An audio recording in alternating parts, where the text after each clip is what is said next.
Merci à vous. Je salue bonjour, monsieur le ministre, chers collègues. Alors, je vais juste en 5 minutes peut-être amplifier ce que vient de dire mon collègue, c'est Hamdi. Je crois qu'il y a un point important, et vous me dites quand j'atteindrai 4 minutes et demie. Je ne voudrais absolument pas dépasser 5 minutes. Je pense que c'est un point essentiel, c'est considérer en gros que le 21e siècle est un siècle de la connaissance, qu'il y a des acteurs économiques importants, en particulier les grandes plateformes numériques, qui a une bataille par la connaissance et que, d'une certaine manière, tous les pays vont avoir la joue. Même les pays qui sont moins dotés, a priori, en ressources, ça dépend en fait de ce qu'ils vont faire et comment ils s'organisent. Alors, ça, c'est un point essentiel, et parallèlement, comme la question du capital humain, en particulier scientifique, est une question globale, les instruments dont nous disposerons étant nationaux, il y a probablement des innovations intéressantes à explorer pour tirer parti de cette problématique du capital humain scientifique. Donc ça, c'est quelque chose d'intéressant, y compris dans la relation qu'a le Maroc, par exemple, avec l'Union européenne, où, vous savez, en Europe, les problématiques sont souvent vues sous l'angle de l'immigration, et moins sur la question du capital humain coproduit ou partagé. Et donc, il y a probablement ceci peut-être pour la commission, pour le panel suivant sur le capital humain.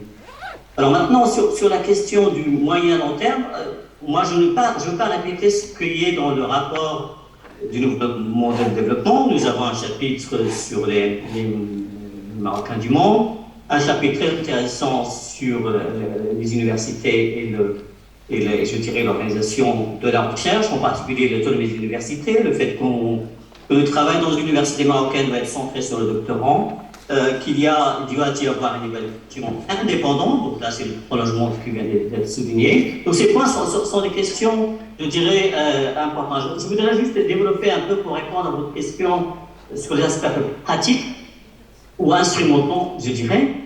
Il y a peut-être probablement un axe intéressant, en particulier pour les présidents d'université, c'est développer les marques universitaires. En gros, comme actif immatériel, la marque a tendance à tout capter.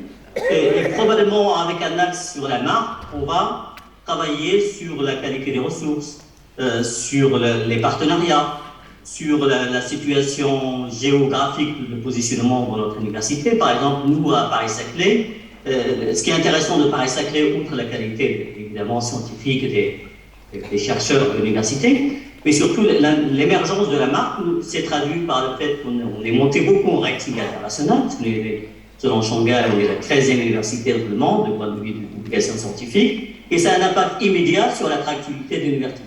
Et donc, probablement, l'entrée par la marque universitaire est un axe intéressant en termes d'action.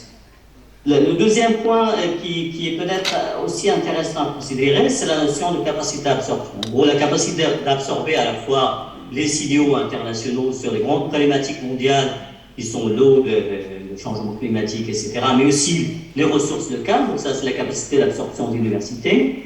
Et le troisième, peut-être, recommandation, c'est de développer des instruments de pilotage. Alors, par exemple, en Autriche, il y a une loi de 2001 qui demande à l'université de publier un rapport à la fois sur la qualité des ressources, sur les processus de recherche, sur les outputs de l'université en termes de publication, en termes de brevets, et sur l'impact et sur la façon dont l'université couvre les problématiques sociétales, aussi pour l'Autriche, mais il y a aussi un autre centre en Suède qui s'appelle le Centre for Molecular Medicine, qui a adopté exactement la même approche en partant des problématiques de société et avec du moyen, du long terme, et développe des indicateurs. Et pour ça, dans la discussion entre le centre et ses financeurs, on a une discussion sur la problématique sociétale et la façon de.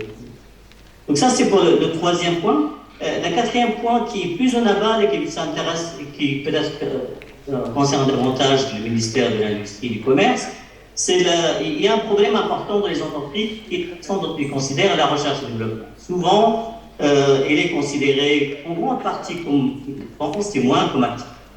Et donc, probablement au Maroc, il peut y avoir un intérêt, du fait de l'intérêt aussi récent pour la R&D, à ce que celle-ci soit considérée comme active au sein de l'entreprise, y compris sur un plan comptable, ce qui va avoir un impact notamment sur la relation à la recherche et développement par les entreprises et la relation de fait universités. Donc ça, c'est pour les quatre points un peu instrumentaux.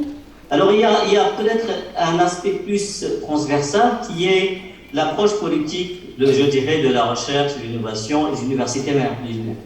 Alors il y a une approche qu'on pourrait appeler catch-up, qui en gros, on cherche à rattraper les autres. Et d'une certaine manière, l'alignement sur les standards internationaux s'inscrit dans cette perspective. Donc on va en fait inciter les chercheurs à publier, etc. Et ça, c'est essentiel pour atteindre l'excellence qui est développée et produite par ailleurs. Le deuxième axe qui est souvent peut-être la deuxième perspective transversale, qui est le caractère pionnier. En gros, si on considère que le monde n'a jamais été aussi ouvert, contrairement au discours général un peu ambiant, ben, il y a des opportunités de créativité pour le Maroc et ses universités.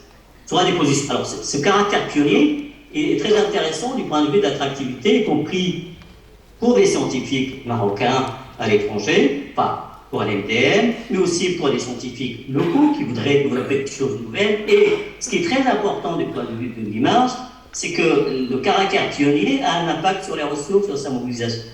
Ça pourrait être un caractère thématique. On est les seuls au monde, parmi les seuls, à travailler sur un sujet. Ça peut être organisationnel, on fait les choses différemment des autres. Et ça pourrait être aussi, je dirais, lié géographique. Par exemple, peut-être en Afrique, on est les premiers à faire ceci. Donc ça, c'est intéressant. Donc je résume que cette idée de caractère pionnier, alors moi je n'ai pas de réponse évidemment, mais probablement que je peux explorer dans l'attractivité, je dirais des universités marocaines, en liaison avec le premier point sur la marque. Donc la marque peut être aussi liée à la question du caractère pionnier de ce que nous voulons. Je pense que je vais m'arrêter là. Merci beaucoup professeur Mounfoul. Vous avez respecté largement les 5 minutes.